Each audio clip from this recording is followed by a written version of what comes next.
May we call the meeting to order? Could we ask everyone to take his or her seat?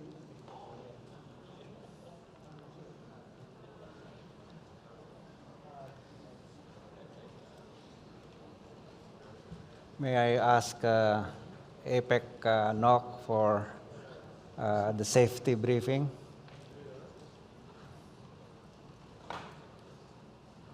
Good afternoon, ladies and gentlemen.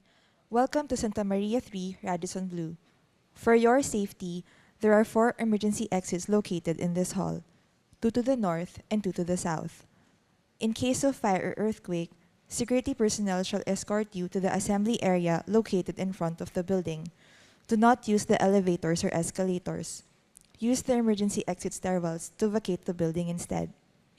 Should you need medical assistance, medical personnel are stationed at the ground floor right below this hall, while the clinic is located on the 4th floor at rooms 418 and 420. For your convenience, the men's and ladies' rooms are located outside this hall towards the west. Thank you and have a good day.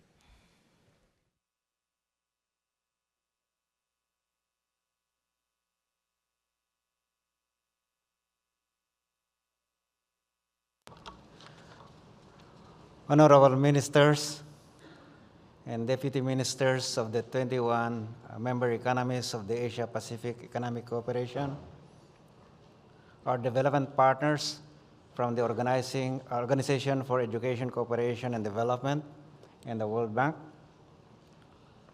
private sector partners, my colleagues from the Philippine government, friends, ladies and gentlemen, good afternoon.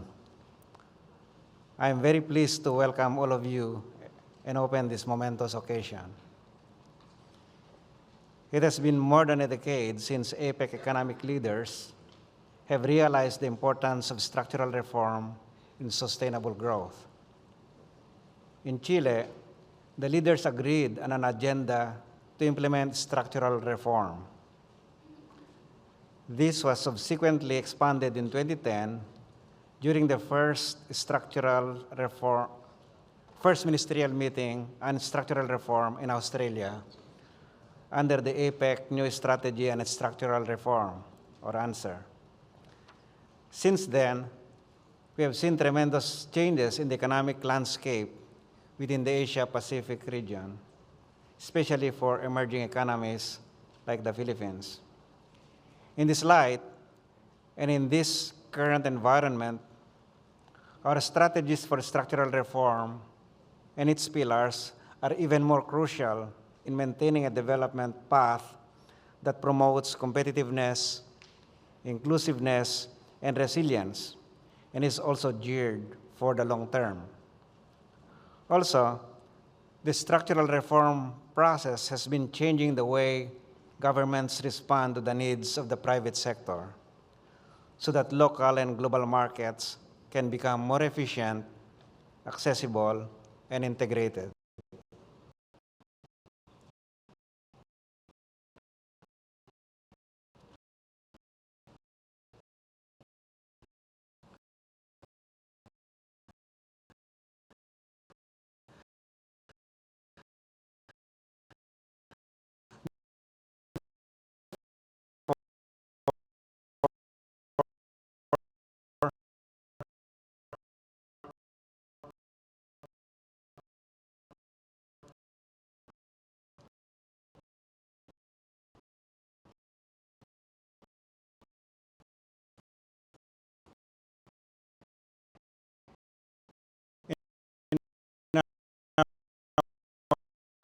For this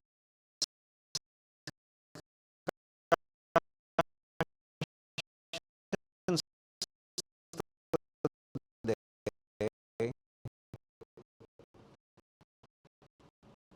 we hope to tackle the dynamic scenarios and challenges that we have been and will be confronting in our efforts on structural reform. First, in our goal towards inclusive growth, we are always facing the challenge of bringing down the benefits of growth to the level of smaller geographic areas, groups, firms, and individuals.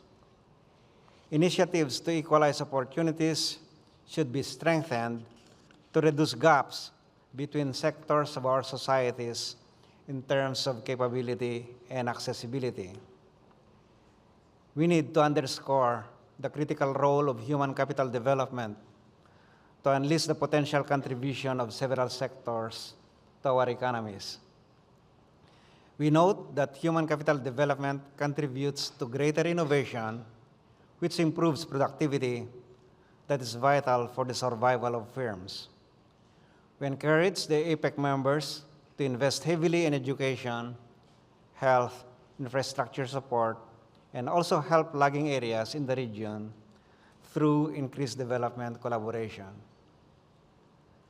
We would like the APEC to continue its reinvigoration of the services sector in the region. We recognize the capacity of the sector to bring in technological progress that fosters innovation and develops new growth areas for economies. Moreover, services is one of the major drivers of growth in several economies. Enhancing innovation in the services sector will definitely give small and medium enterprises, or SMEs, in each of our economies a better access to our envisioned regionally integrated markets. Thus, prioritizing services in the region's development agenda and eliminating barriers and restrictions in its growth, efficiency, and productivity is clearly in line with APEC's goal of inclusive development. We will also discuss our set of priorities that are to be included in the Phase 2 of the APEC new strategy for structural reform, which will be implemented from 2016 to 2020. This 5-year strategy, which is proposed to be called Renewed APEC Agenda for Structural Reform, or RACER, is built along 3 pillars. The first pillar is open, transparent, and competitive markets. Second is a deeper participation in those markets by all segments of society, including SMEs, youth, women, persons with disabilities, and older workers. Third is sustainable social policies that promote such participation, enhance economic resiliency, and are well-targeted, effective, and non-discriminatory. These pillars will guide us in continuing and enhancing what has been successfully done in answer in terms of reducing behind-the-border barriers in the Asia-Pacific region. Thus, we are encouraging APEC's 21 member economies to actively engage with us in fine-tuning our collaborative and coordinated strategy that will set the tone for structural reform in the next half-decade in the region. Thank you, and may we all have a fruitful journey ahead. May I now ask our assistant to announce the meeting arrangements?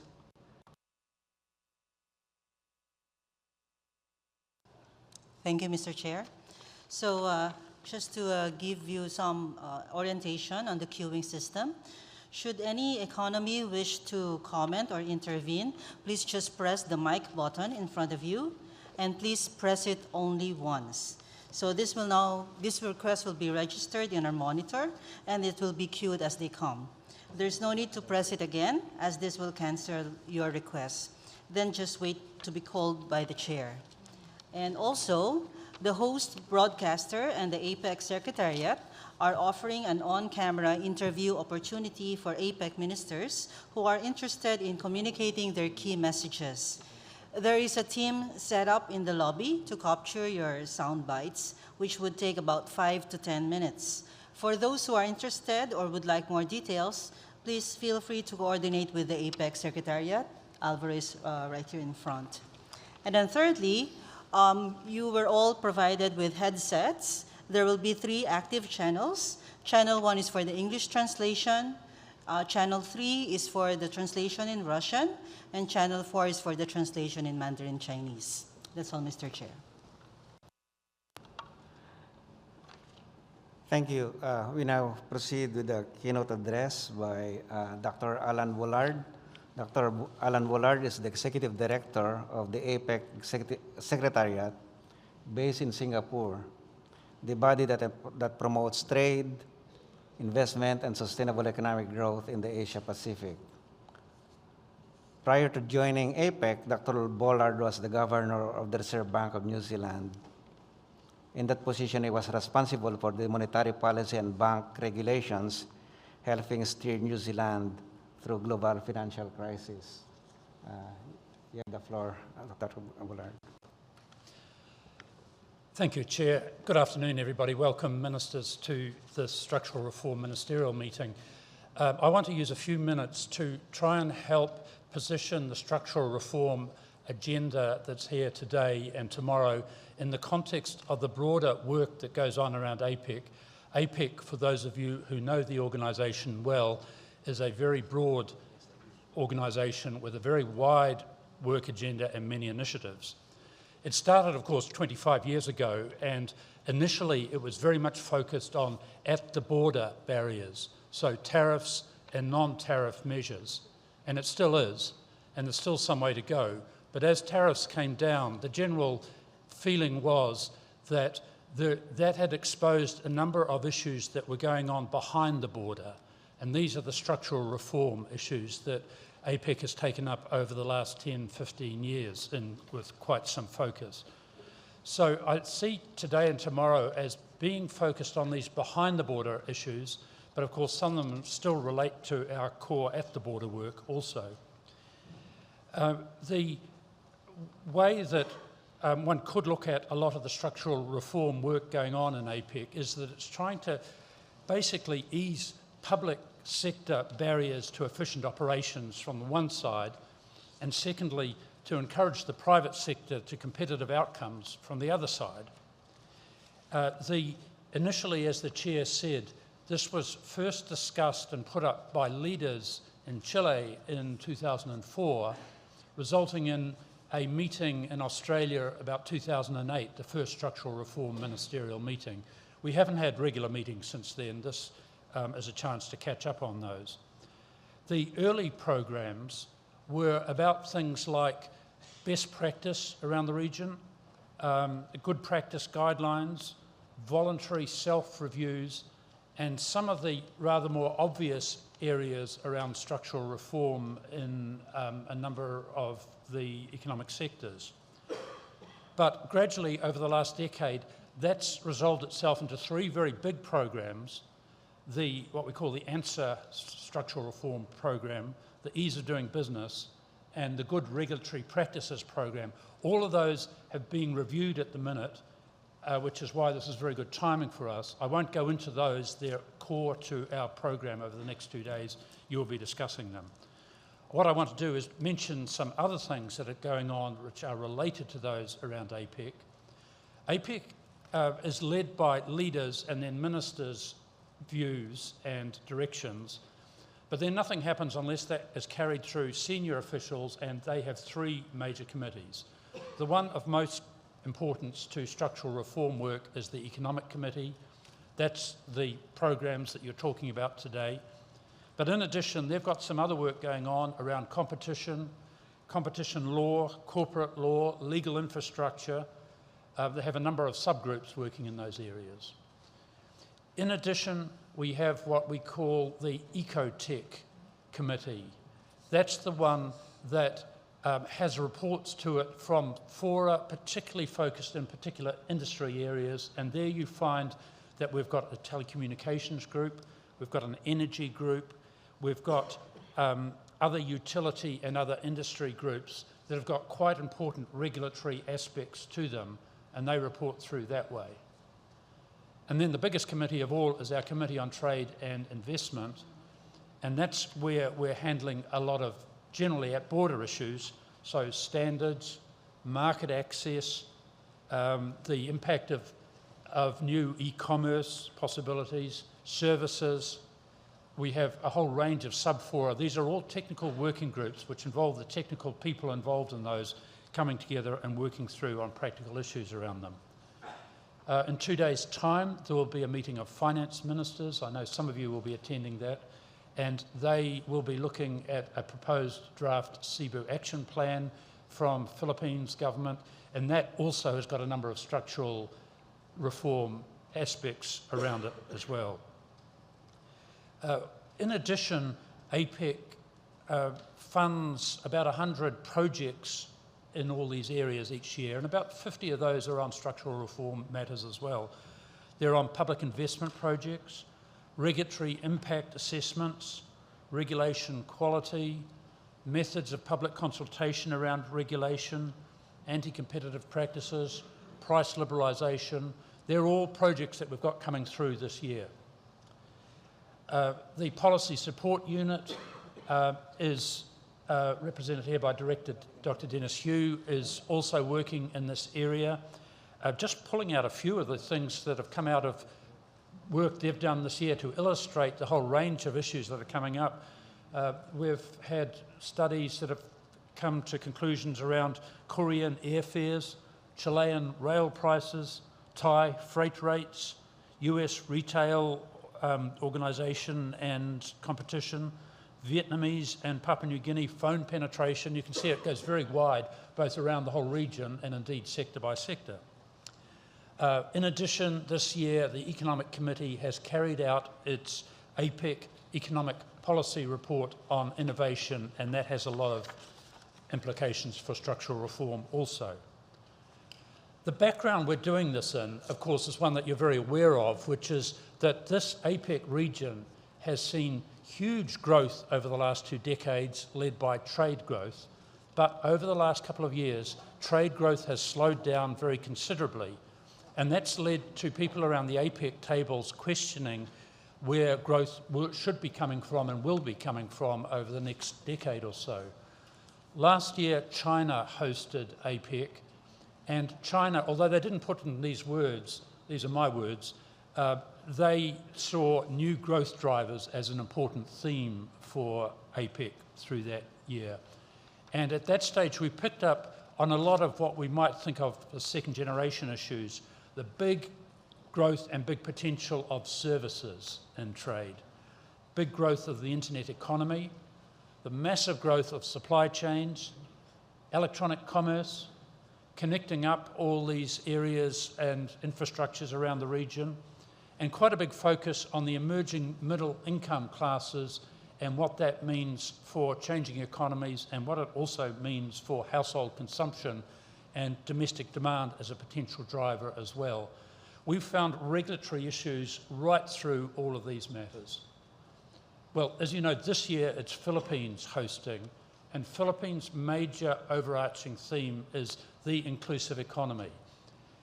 It's easy enough for us all to hear that theme and to nod and think that's a sensible theme to have, but it's actually a lot more complex to know how APEC initiatives can actually improve inclusiveness in economies around the region. Whereas new growth drivers last year, it was pretty clear that where there was good structural reform, one would expect those to be growth enhancing. The relationship between structural reform and inclusiveness this year is a more complex one. And we think there's still that relationship that generally holds, but it isn't a simple one-to-one relationship. The way that APEC has been thinking about inclusive economy has been to try and use its traditional way of exposing different sectors of the economy to international forces, to internationalisation, to regional competition, and particularly in the case of inclusive economy, opening up groups that have had low participation in the past, by which we mean the services sector. We mean small and medium enterprises, which Philippines has renamed as micro, small and medium enterprises. And we mean women in the economy, and we mean particular focus on particular regions that have been less exposed to international forces in the past as well. And we've got a whole series of initiatives going on in those regions driven by led by Philippines this year. Ministers, you'll be looking at the draft ministerial statement, and by the end of tomorrow, we assume you will be signing off on a statement that will go to leaders, and that will then be the set of directives for all these technical working groups right through APEC through this next year. Next year, Peru will be hosting, and while Peru have yet to announce what their big themes will be, we expect to see some continuity around some of these areas as well. As I said, in 2 days' time, finance ministers will be meeting. Finance ministers tend to look at shorter-term issues, more cyclical issues. Structural reform ministers tend to look at these structural, more medium-term ones. Chair, thank you. I should stop at that stage and hand back. Thank you. Thank you, Dr. Buller. I apologize to everyone that I should have asked first for the adoption of our agenda before I ask Dr.